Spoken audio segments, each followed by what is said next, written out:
Assalamualaikum students. Today's our topic is calculating the mod from the ungrouped data and group data. Calculating the mod for the ungrouped data and group data. So first of all we discuss about the calculate the mod for the ungroup data. सबसे पहले मैं जो है वो ungroup data की बात करूँगी। In ungroup data there is just only the observations. Ungroup data में हमारे पास क्या होता है, जस्ट हमारे पास क्या होती हैं, ऑब्जर्वेशंस। और मॉड जो है वो ये हमारा क्वेश्चन है, इसका जो है इस क्वेश्चन का जो है वो आपने क्या करना है, मॉड कैलकुलेट करना है। Mode basically in general words mode is the most repeated value in the data. So इसके अंदर अगर हम डाटा की बात करेंगे तो हमारे पास सबसे ज़्यादा रिपीट वैल्यू कौन सी होगी, मॉड। सबसे ज़्यादा रिपीट कौन सी हो रही है हमारे पास, 30 जो है वो हमारे पास कितनी हो रही है, 3 टाइम्स हो रही है, तो हमारा मॉड कितना होगा, 30 होगा। तो हम अगर हमारे पास क्वेश्चन होता है, क्वेश्चन इसका बी पार्ट में करती हूँ, कैलकुलेट द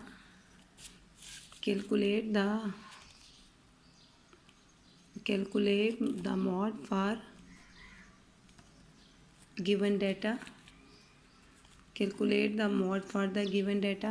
अगर हमारे पास ऐसा डाटा होता है 23, 19, 18, 16, 11, 13, 14, 15, 16, 11। अगर आप इस डाटा के अंदर गौर करें, अगर आप इस डाटा में गौर करें तो आपको एक चीज़ नज़र आएगी कि यहाँ पर जो है वो 16 भी 2 टाइम्स रिपीट हो रहा है, 11 भी 2 टाइम्स रिपीट हो रहा है, 15 भी 2 टाइम्स रिपीट हो रहा है, 14 भी 2 टाइम्स रिपीट हो रहा है। तो यहाँ पर एक से ज़्यादा वैल्यूज़ रिपीट हो रही हैं, तो हम इसको क्या कहेंगे, देयर इज़ नो मॉड।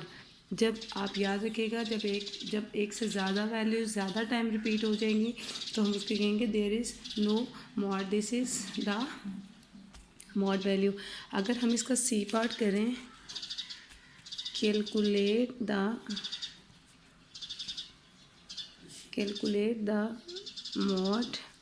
अच्छा, मॉड के लिए आपने कैलकुलेट करनी है, मेरे पास क्या करेंगे, 23, 10, 7, 5, 19, 23, 6 एंड 8। जहाँ पर आप गौर करें तो आपको दो चीज़ें जो हैं वो बहुत ज़्यादा नज़र आ रही हैं। वो क्या है हमारे पास कि एक तो हमारे पास जो है दो वैल्यूज़ जो हैं वो हमारी ज़्यादा रिपीट हो रही हैं, दो वैल्यूज़ जो हैं वो हमारी क्या हो रही हैं, ज़्यादा रिपीट हो रही हैं।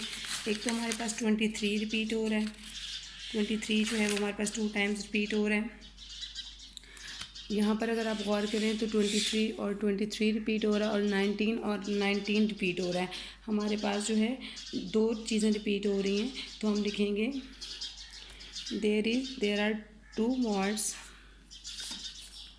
आंसर इसका क्या होगा, there are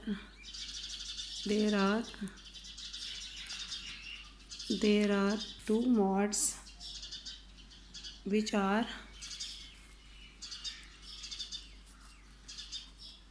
which are 23 and 19. 23 and there are 2 mods which are 23 and 19. A distribution with 2 mods is called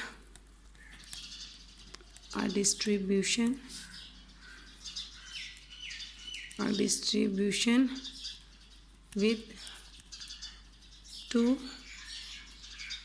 mods is called bimodal distribution. Bimodal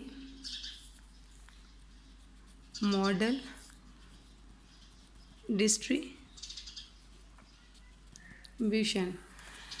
आपसे मैंने डिफरेंट सिचुएशन जो है वो अनग्रुप डाटा की डिस्कस की। फर्स्ट सिचुएशन में तो ये था कि जो वैल्यूज़ हमारे पास रिपीट हो रही थी वो हमारी मॉड हो गई। अच्छा, जो सबसे इंपॉर्टेंट बात ये है, अगर आपके पास कोई वैल्यू भी रिपीट नहीं होती, फॉर एग्जांपल आपके पास एक ऐसा डाटा है जिसमें कोई वैल्यू भी रिपीट नहीं हो रही, तो वहाँ पर भी उसका आंसर होगा देयर इज़ नो मॉड। ठीक है। अगर एक वैल्यू में कोई भी वैल्यू रिपीट नहीं हो रही है तो वहाँ पर भी आपका आंसर क्या होगा, देयर इज़ नो मॉड। फिर मैंने एक और सिचुएशन डिस्कस किया जिसमें एक से ज़्यादा वैल्यू जो थी वो एक प्रॉपर नंबर ऑफ टाइम जो थी वो रिपीट हो रही थी, तो वहाँ पे भी सिचुएशन क्या थी, there is no mod. Third situation में मैंने क्या किया कि अगर मेरे पास एक से ज़्यादा वैल्यू जो थी वो रिपीट हो रही थी, सॉरी 2 वैल्यू जो थी एक डाटा के अंदर रिपीट हो रही थी, वहाँ पर मैंने उसको लिखा बाय मॉडल डिस्ट्रीब्यूशन या बाय मॉड।